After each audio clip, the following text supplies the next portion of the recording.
Welcome to Disability Empowerment Now, Season 3. I'm your host, Keith Murphy Deaconcini. Today I'm talking to Erica Mones, who is a consultant on the Disney film Witch, a disability advocate and YouTuber with cerebral palsy, who is currently studying her graduate degree in disability studies from the City University of New York School of Professional Studies. Erica, welcome to the show. Thank you so much for inviting me. So, we have not officially met yet. Getting into the film, what was it like being approached by Disney, a little company, by the way, sarcasm, yeah, to be a consultant on one of their films? Well, it was really exciting. I was actually interning for a nonprofit called Respect Ability, and I was working in their entertainment and news media department, and I did a lot of consulting, but that was probably the biggest project I worked on. So it was very exciting, and it was just really interesting to see the behind the scenes of not only how they make the film, but how they promote it and the merchandise that they create. So it was really cool. So I just saw it the other day, and as we were talking before the episode, it was just spellbinding with the story, the music, the inclusivity. Disney films don't really work too well without music. They are very musical oriented, most of their stories. How long was the process of being a consultant for, again, one of the biggest film companies and keepers of all of our childhood hopes and dreams?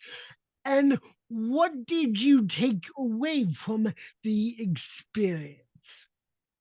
Well, I think I started working on the film last August, and I finished working in like September, so it was about a year. And can you repeat the last part? Sorry. Yeah, no problem. I'm long winded sometimes. And what did you take away from the entire process of consulting on the film? I think I took away that it's a lot more involved than I ever imagined. Like, for instance, when they were creating toys of the character Dahlia, they wanted to know exactly where her crutch should go on her body. And I've never really thought of that before. Like, if you go to a store and you buy something, you don't realize how many people are working on something.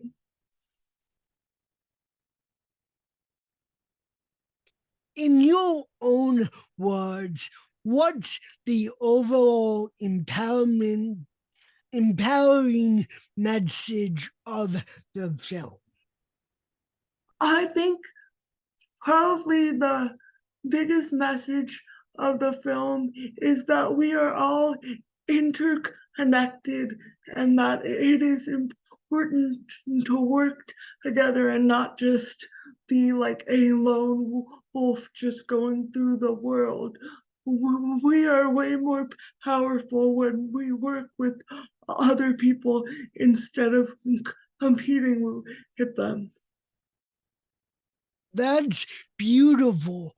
So, what was your overall feeling at the film premiere and seeing it on the screen for the first time? You mentioned before we started recording that you've seen it in some capacity, probably like 10 times, but seeing it at the premiere itself must have been extraordinary.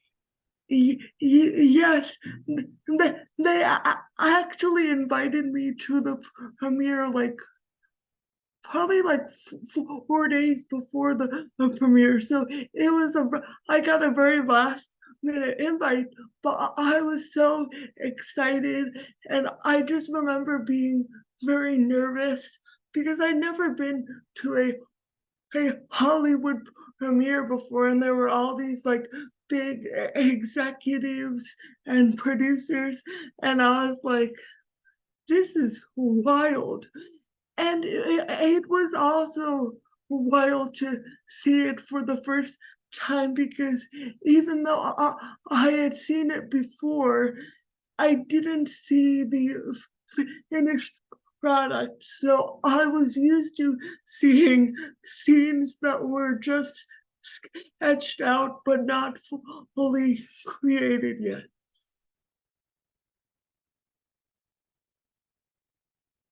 The way it handles representation is a step forward, but there is so much ground left to cover. Do you think that other film companies will and studios will look at this and follow Disney's lead? And how would you want them to being a consultant? Well, I really hope that it does inspire other studios and filmmakers to work with disabled people and also just to let disabled people take the lead and to realize that disability doesn't have to be a big deal. I don't know if it will do that. I can't predict the future, but I do notice a trend that we are moving towards that. But I also see a lot of pushback. And I think we just have to keep moving forward and keep pushing for more and being like, I exist and that's okay. And since I exist, I should see myself represent.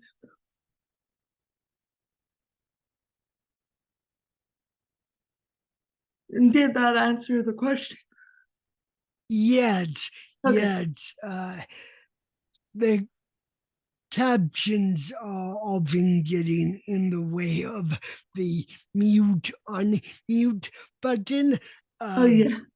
but they need to be there, Yes. obviously. So, did you interact with any of the other consultants?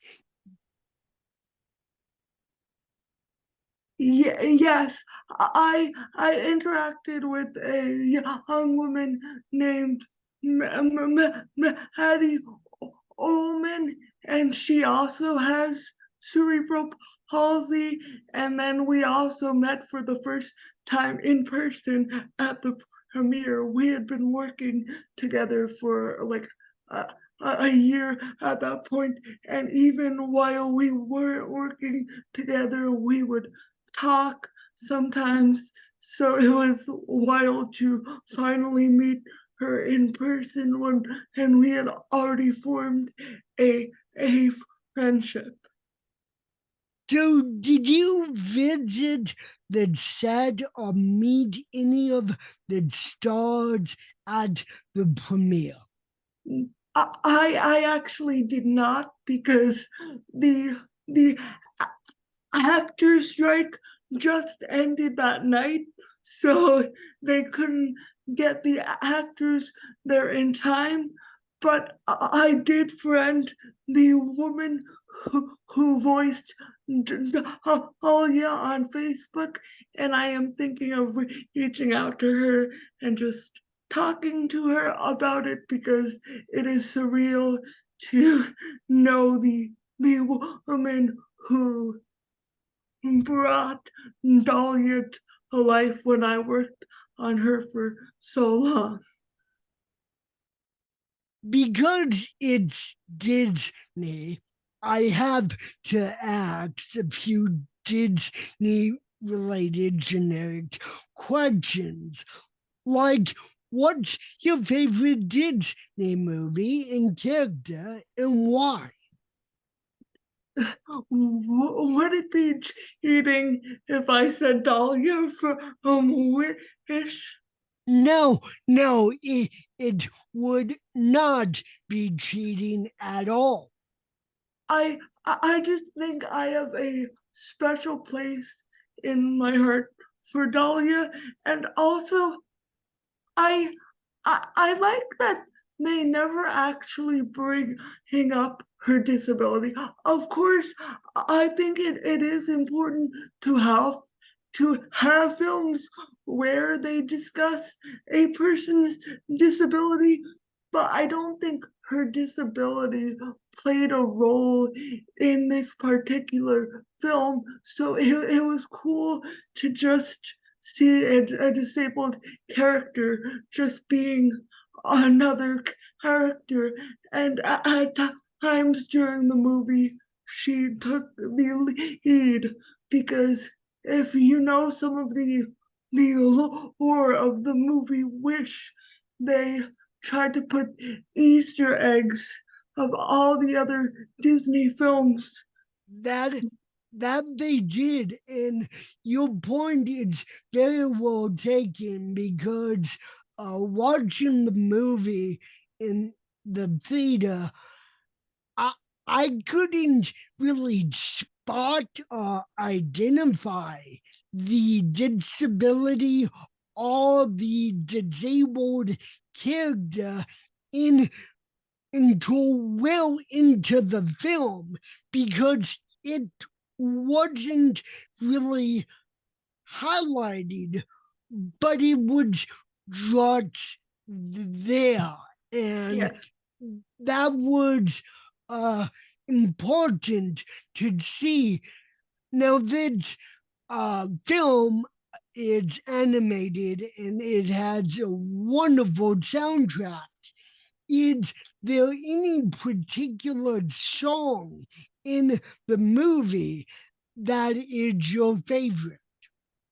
I mean, I like all I like all of the music from the movie, but if I had to pick one, it would be the song At All Costs, that is sung by the protagonist Asha and the villain Magnifico. It is the scene where they're looking at all of the wishes, and she sees her grandfather's wish, and she sings about it. I just really love that song. I think it is beautiful. I fully agree with you on that particular song. There is really no bad or throwaway song in Yeah. this movie, and the lyrics and the music are all finely tuned to the film itself. And that's not always the case in films. So, moving away from the film, from August 2015 to February 2021, I hope I have those dates correct, you wrote a very revealing blog entitled Running with Crutches, which, as I told you before the episode, just swept me away as a writer. The tagline being running, eating disorder recovery, and living with a disability. You called running your first love. What is it like to run with cerebral palsy? How do you get into the mindset of running? And how did you know that running was for you? Well, I guess I'll start out by talking about how I got into running. So I am from New York State, and we have this yearly competition called the Empire State Games for the physically challenged, and people are eligible from the ages 5 to 21. And I started when I was 5 years old, and I had just had surgery on my legs, and I was recovering from that surgery. So the first year, I wasn't signed up for a lot of races, but I got to watch a lot of the races, and I think it was just surreal for me to see disabled people running and doing all of these things that I never thought I could do. And getting into the mindset of a runner, I think it's more, for me, it's like meditation. Like, I get in the zone and I can kind of unplug from a lot of the things that I feel like can be stuck in my head when I'm just sitting down or doing work. So it's very relaxing for me. And I think over the years, my running has changed a lot. Originally, I started running with my walker when I was a very young child, and then I started walking with a crutch. So then I started doing that, and now I actually have a piece of equipment that is known as a frame runner. And one of the best ways I could probably describe it is like a bike, but it's not a bike. It's like it's a running bike. So it's like a bike with no pedals, I guess, or like a walker that you can race in. And I really like that because I feel like it gives me more support, because one of the reasons I kind of cut back on running, besides the issues with my eating disorder, is that I was always terrified I would fall. So having that support of a running frame has made me a lot less worried about falling, and I can focus more on doing what I can instead of being scared. The blog is extremely revealing, and you don't shy away from anything.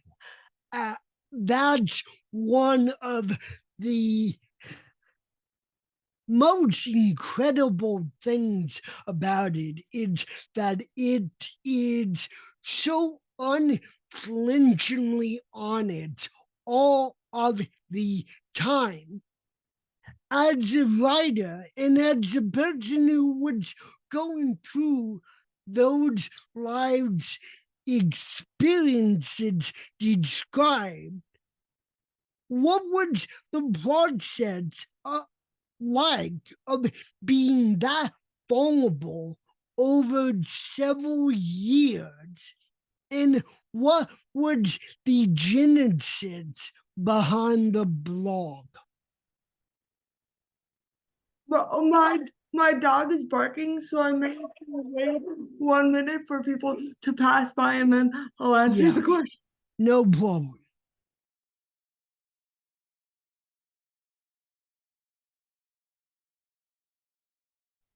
I think the people have passed now, but I started my blog. It was right after I had graduated high school, so I was getting ready for college, and I didn't have many friends, especially not friends with disabilities. I had gone to camp with other disabled kids for years, but in my regular everyday life, I wasn't around a lot of disabled people. So I just wanted to connect online with disabled people in a way that I didn't always get to during my everyday life. And I think I guess I just felt like I could be more vulnerable writing stuff down than talking to people. Like if you read my blog, it's some things I don't think most people would talk about in a regular conversation. So it kind of became like an online diary of sorts. You're absolutely right on that. And that's what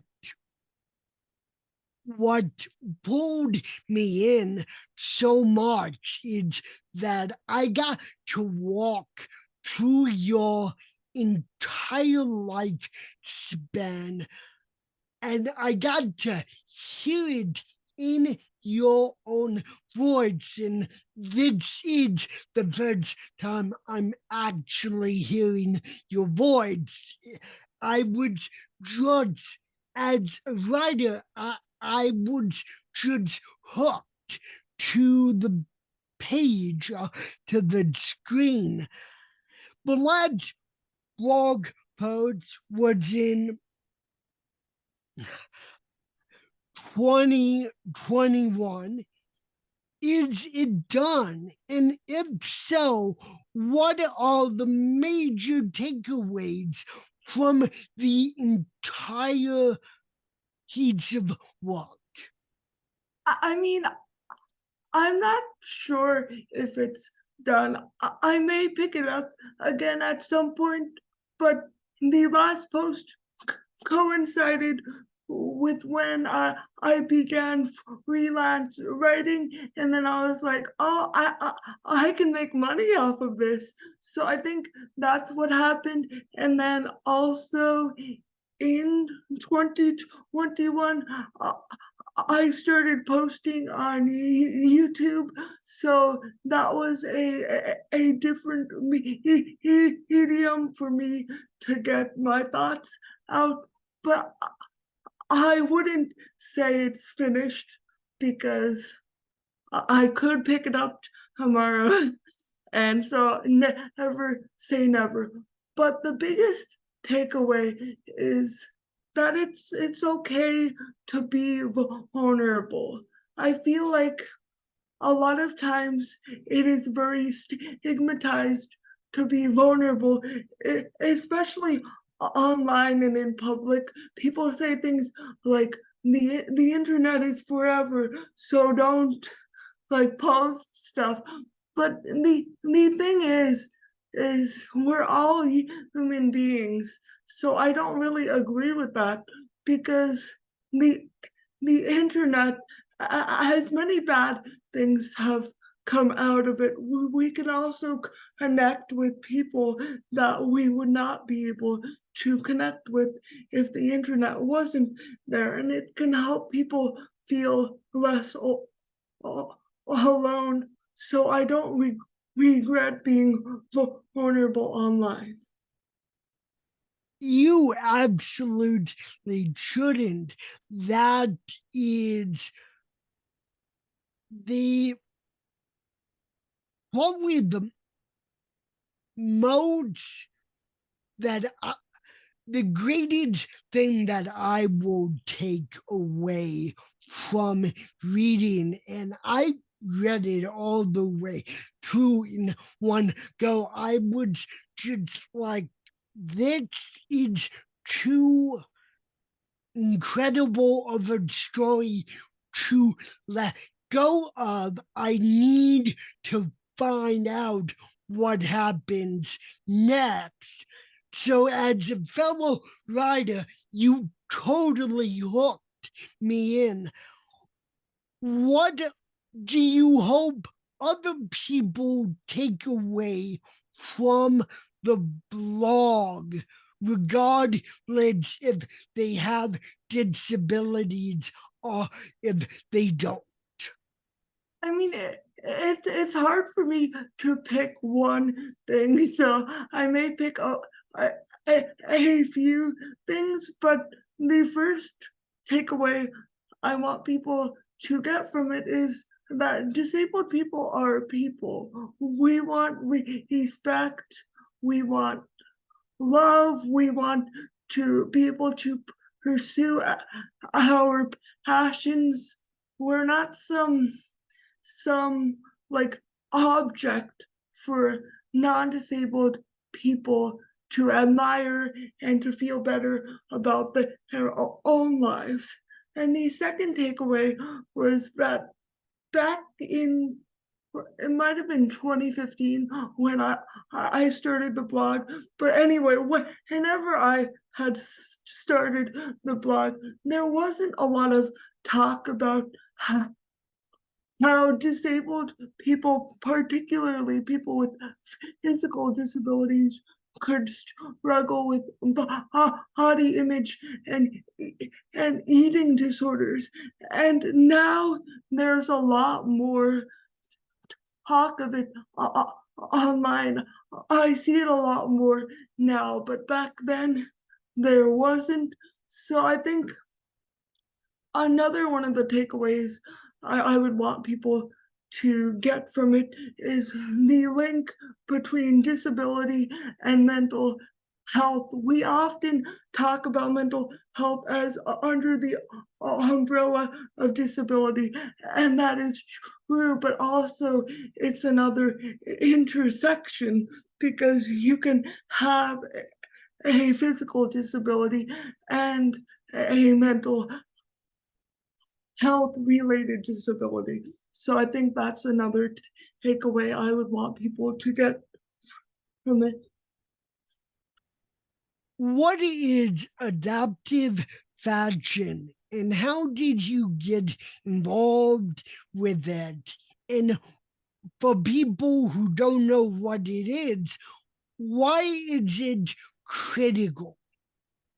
So adaptive fashion is basically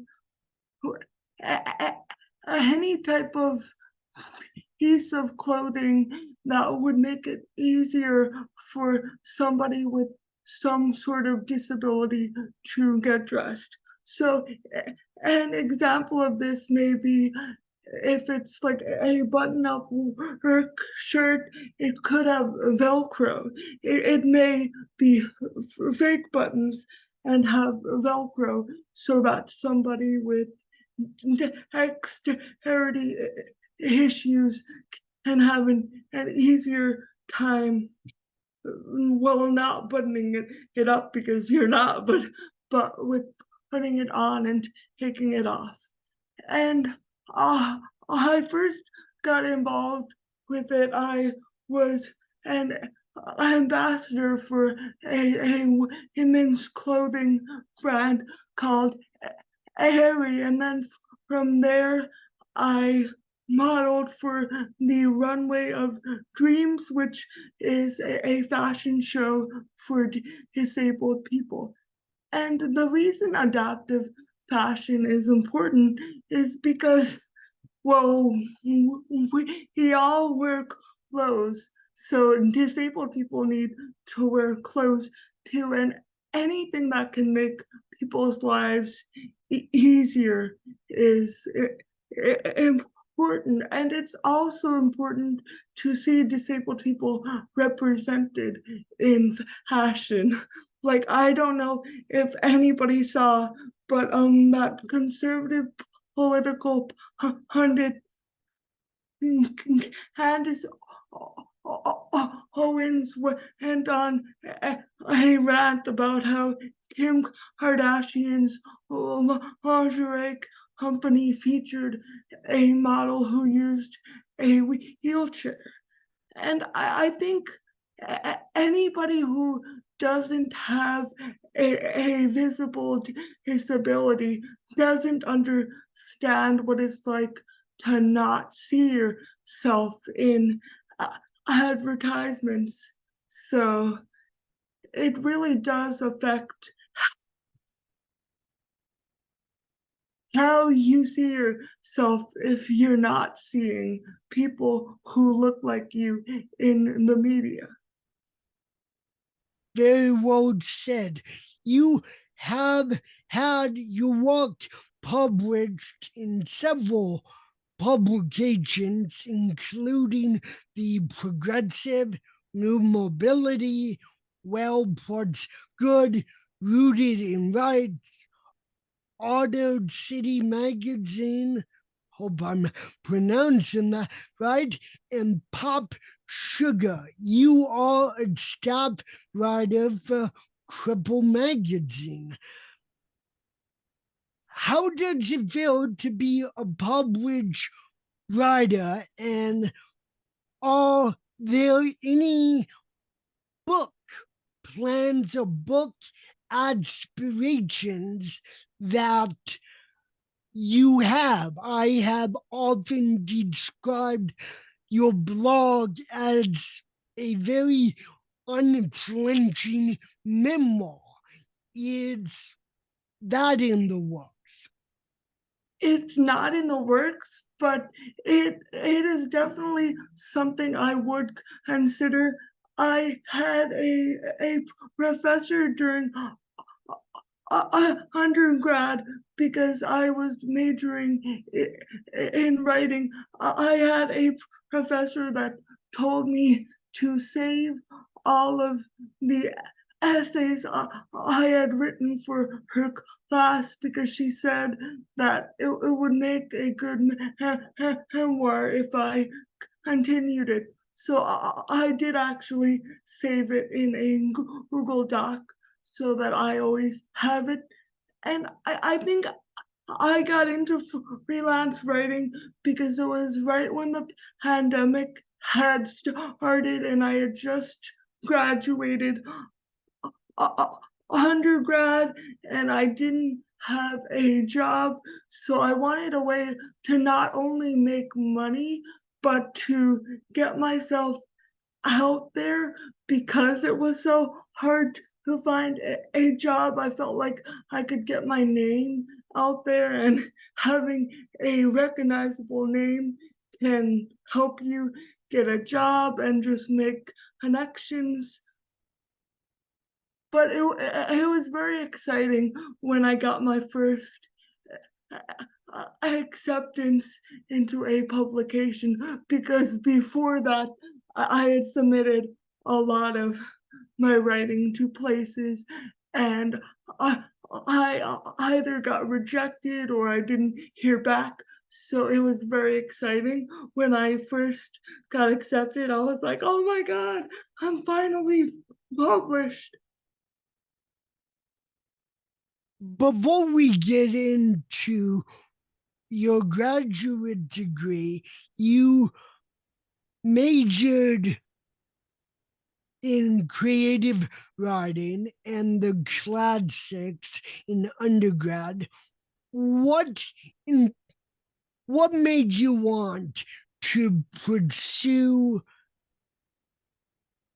the classics in undergrad? So I think it's a really weird story of what made me pursue classics. It's a bunch of random things that would make people go like, why would you do that? But number one, I've always really liked Greek salad. So like Greco-Roman culture reminded me of Greek salad. But also when I first started out undergrad, one of the most welcoming departments at this school was the classics department. So I really felt like there was a little community there, and the professors were really great.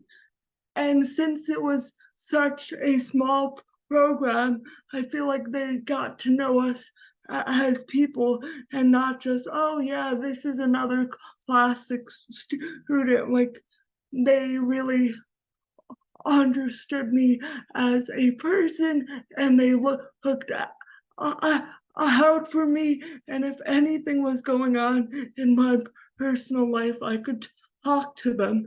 And I feel like that's a really important part of the school, is not just learning but having a community.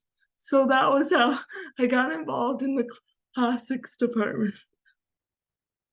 You are right now pursuing your graduate degree in disability studies at the City University of New York School of Professional Studies, which I also attended in the exact same program. Imagine that.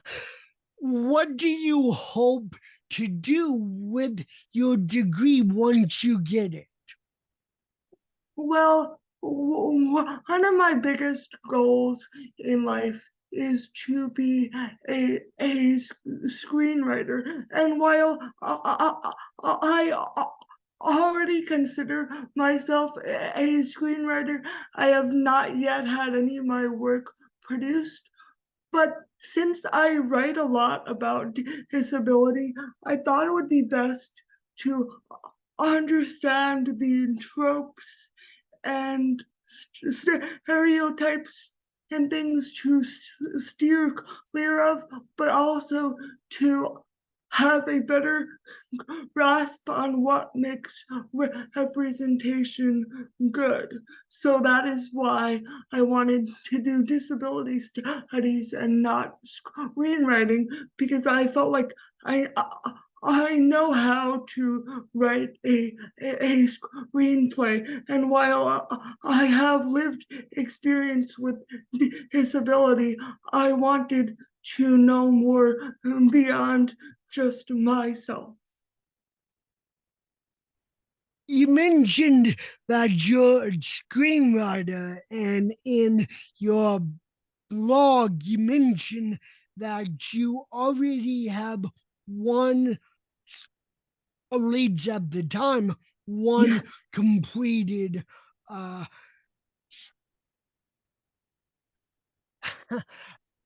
blank blanking on the term screenplay. I don't yeah. know why I blanked on it. Uh, what is that like to put pen to paper or to explore that medium of storytelling? I mean, I always say to people my least favorite part about writing is writing it down, but I love to imagine things. But of course, you have to write it down if you want to be a writer. But I think what makes screenwriting different than other types of writing is you get to imagine what it's going to look like on the screen. And I just, since I was a little kid, my favorite thing was imagining things and playing with dolls and watching TV and movies. So I think it was just a natural fit for me. And I also took a screenwriting class during undergrad for my writing degree, and I really fell in love with it. And a lot of my classmates loved my screenplay, so I was like, well, I must be doing something right, hopefully. So maybe this is something I could do. And then I also became a production intern at a small production company in New York City. So I got more involved in that side of it. We share a lot. We're both from New York and I'm from the city, and we both have cerebral palsy, and we both know what it's like to talk differently. What what are some of the things you wish people knew about cerebral palsy and why? I there are a lot of things I wish people know. I wish people knew how tired I get at the end of the day. Like I said before this interview, I was traveling over the weekend, and my one friend that I was traveling with used a wheelchair, but I didn't bring my wheelchair since I was flying on the way there, and I have a lot of anxiety around getting my wheelchair broken on a flight, which is a major issue. Wait, But wait, that happened. I, I what a I'm shock. again being Yeah, sarcastic what because a I shock. know how much it happens, but as someone who is a chair user, talk a little bit about that anxiety because it's so prevalent. Yes. Well, so I have a wheelchair because even though I can walk, like I said earlier, I do get tired. So I have a chair, and it takes a while to get a custom chair from your insurance company. And it is a very big thing where airlines break people's wheelchairs, and I don't want my wheelchair to be broken and to have to wait for my insurance company to get me a new one or to fix the one I have. So that is why I've never brought my wheelchair on a plane with me. And honestly, I don't plan on ever doing that, which is very bad that I have to do that, because trips are one of the places where I could probably use my chair the most. But they're also, when I'm traveling via plane, I don't bring my chair. But when I take the train or I'm driving, then I will bring my chair. Are there other things, and I assume there are, that you want people who have little to no familiarity with cerebral palsy? to know about cerebral palsy? I mean, there's one saying about autism that if you know one person with autism, you know one person. And I would say that's the same for every disability, including CP. I know a lot of people who may have a sibling or a child or a friend or a partner with cerebral palsy, so then they'll assume they know everything about CP, but CP is a very diverse disability. It affects everybody in very different ways. So I think just not acting like you know everything about it just because you who are familiar with one person. Like I I have friends with cerebral palsy that may have intellectual disabilities as a result. I know people, including myself, that have speech impairments as a result. I know people that are full-time wheelchair users. I know people that don't use any mobility device. I know people that can dress themselves and shower themselves, and I know people who can't do that. So I guess just understanding that cerebral palsy is not one size fits all, that it's different on everybody. Yeah, how I describe the speech impediment, I just say it's another accent because really it is. Yeah, When people want to know more, I'm like, okay, imagine you plug a USB drive into a computer and you get the little pop up driver not properly installed. Please contact your system administrator. That is basically what my my understanding of my voice, which only came into being 7 years after I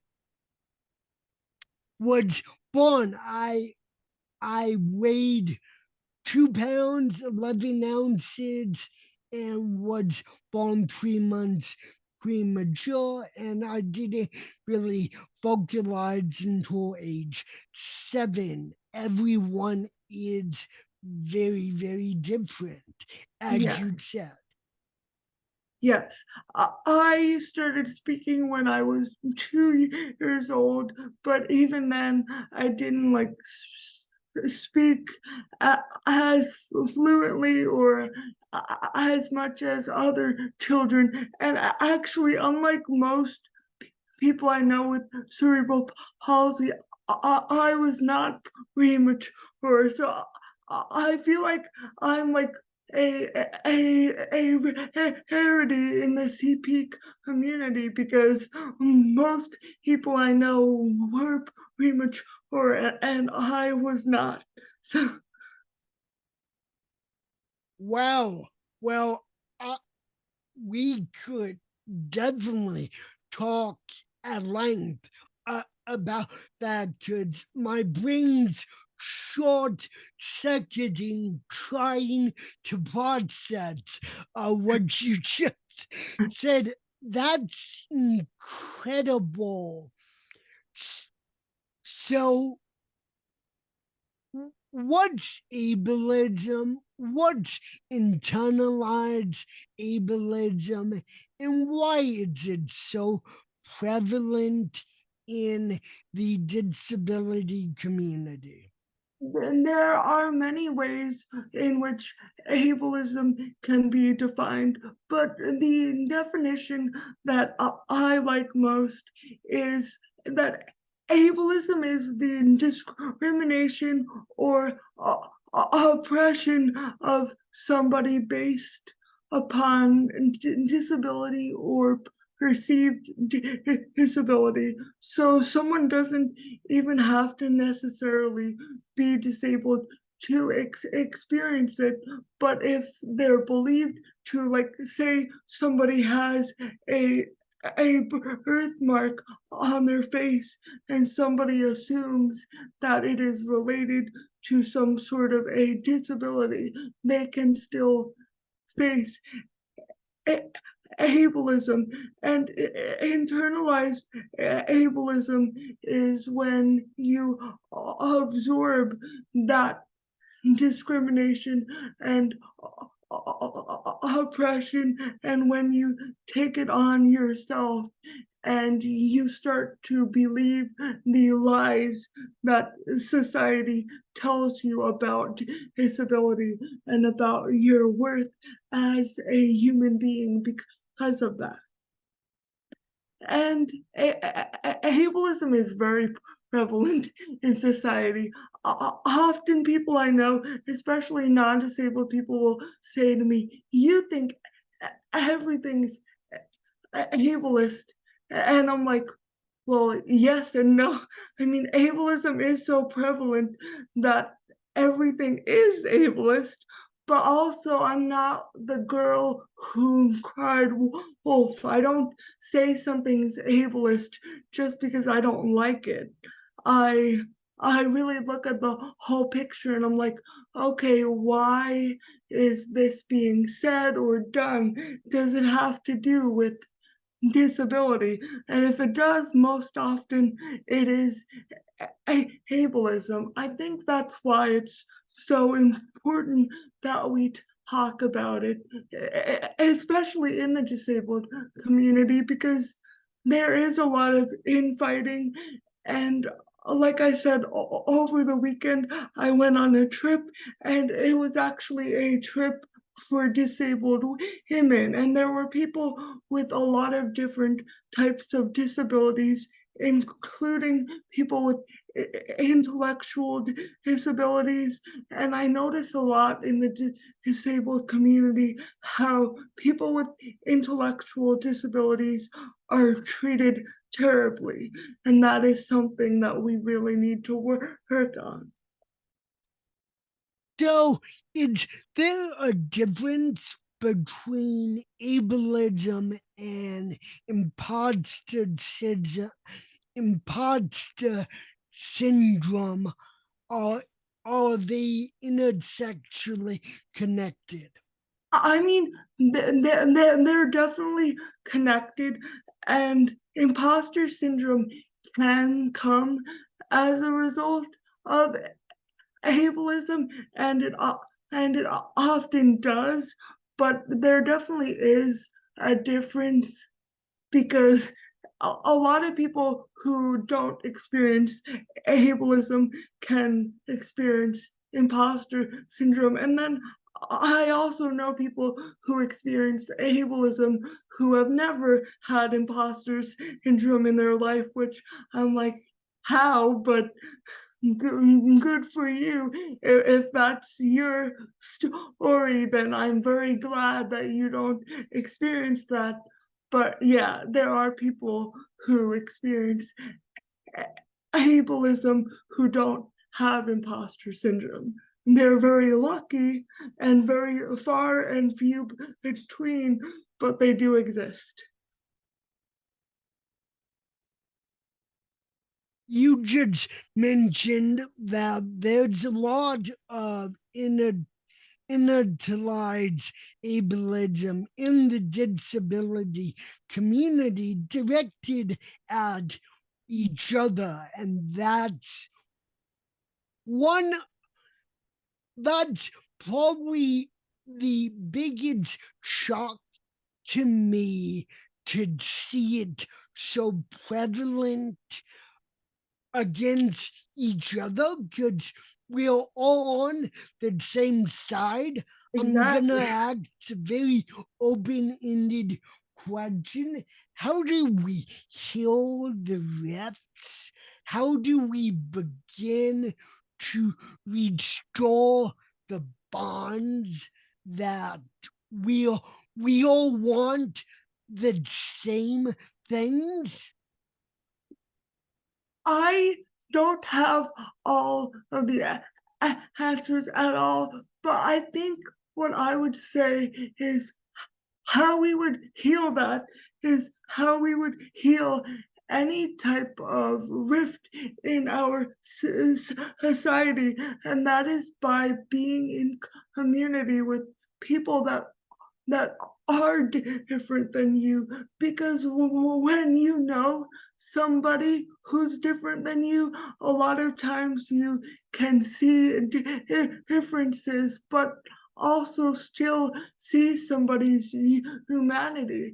Like if you don't know anybody with an intellectual disability on an intimate level, then you may have a lot of misconceptions and you may perpetuate stereotypes in your head. But when you get to know somebody and you see them as a human being, then you see them as a human being and not just some person who's totally different than you.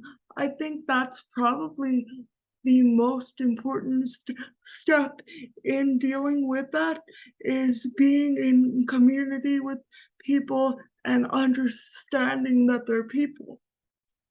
But of course, I don't have all the answers either.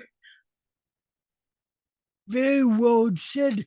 Regardless, wrapping up, if there are any inspiring advocates that want to make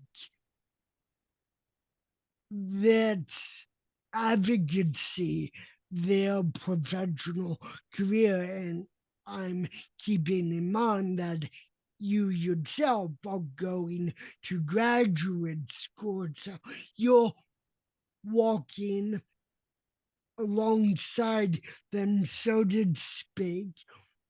What what would be some action steps that you would impart to them? Well, I have a question about that.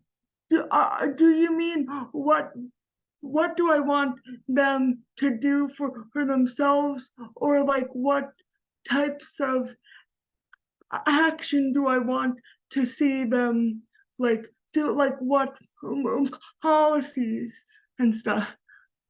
Like, what would you recommend as a fellow advocate uh, Oh, okay. to to get started and to become as professional as you can?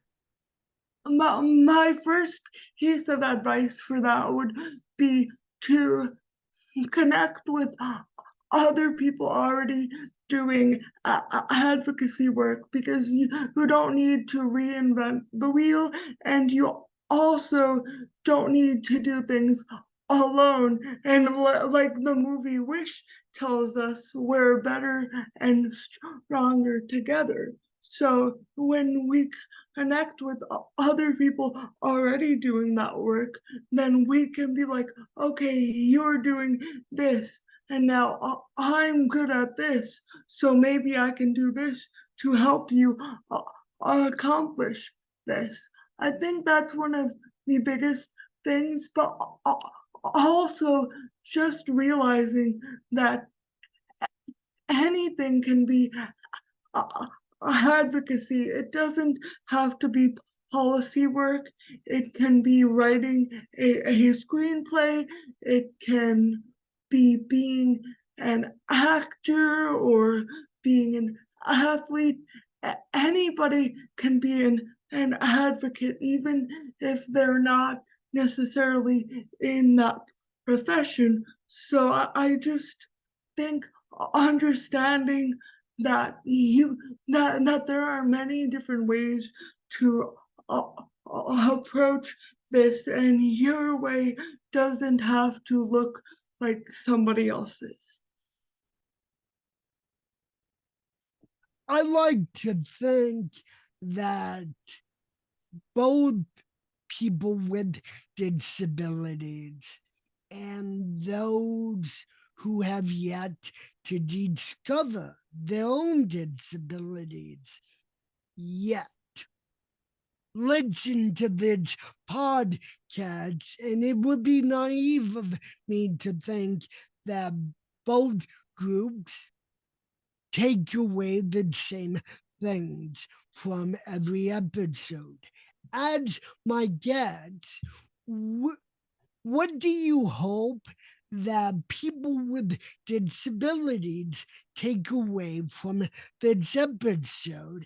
And what do you hope that people who have yet to discover their own disabilities take away from this episode?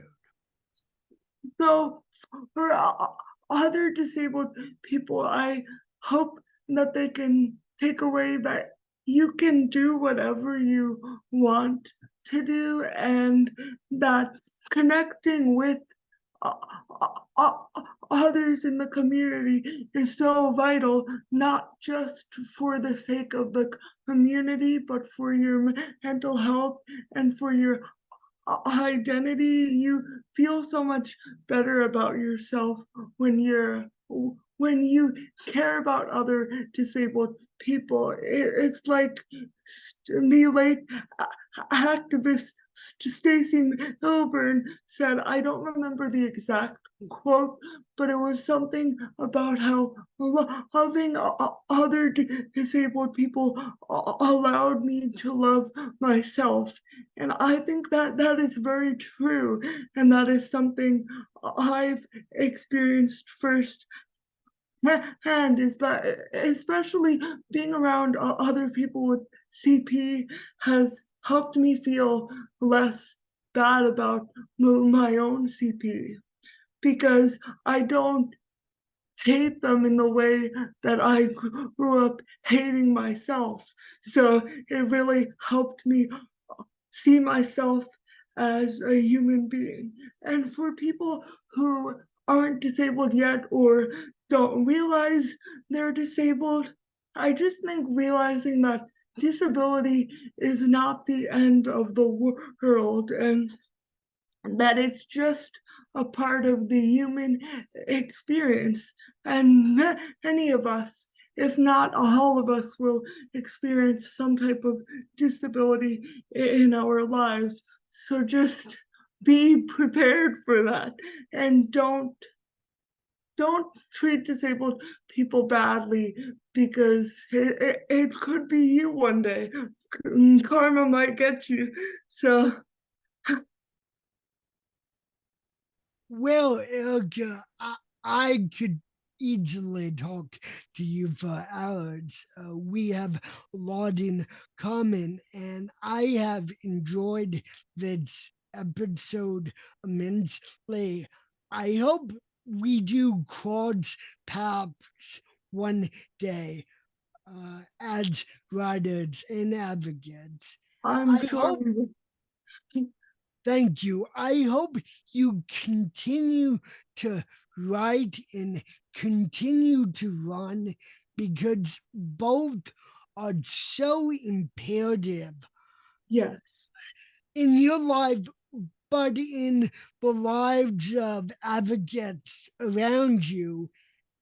And I hope you will come back on the podcast and share more of your wisdom, more of your writing. And again, I thank you so much for being vulnerable and unflinching in your opinions. Thank you so much for having me. I really loved coming on here, and I loved how your questions weren't just generic of like, so well, what's your disability, and what are you going to school for? I liked that they were very directed and very personal. So Well, thank you. if we had more time, and this it's probably teasing another episode or two. I would have combed your entire blog and been like, okay, what can I ask? What can't I ask? Because it's just laser focus, and that's something I admire immensely about you. And if anything is, and I'm going to use a dirty word in the community, if anything is inspiring or empowering about you, and that's why I kept myself glued to your blog, is your writing. It awakened that passion that I had in middle school, in high school. I first started writing when I was 7, and it just was very refreshing to see someone so unflinchingly honest about every single thing, and keep writing because we need more voices exactly like yours. Definitely. And I think a, a point you made there is that there can't just be one of us. Like, just because one person is speaking out and one person is successful doesn't mean that it makes you unsuccessful or that you shouldn't speak out and let your voice be heard, because there is room for all of us, and it can't just be on one person. So yes, but Thank you. I will definitely keep writing for the rest of my life. So that's not going away ever. And I do hope your first love of running won't go away either. I Oh, won't mention the post that really, the first post that I read, and we're going into overtime here, uh, was titled A Kind of Love. And I approached that with curiosity because I wasn't sure if it was about a date or about your eating disorder, and I only found out in the last sentence or yeah, two. And that's the power of writing, when you can keep the reader both engaged and guessing of where is this going to go. I'm really invested because I want to know the answer, and that's the power of writing exactly. effectively. Yes, Well, thank you, my friend, so much for everything you've shared, not only on this episode, but in your blog and your screenplays.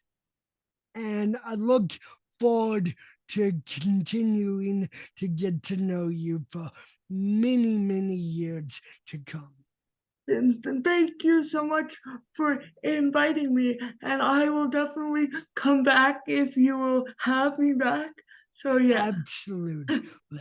Take care of yourself, my friend. Thank you. You too. Bye.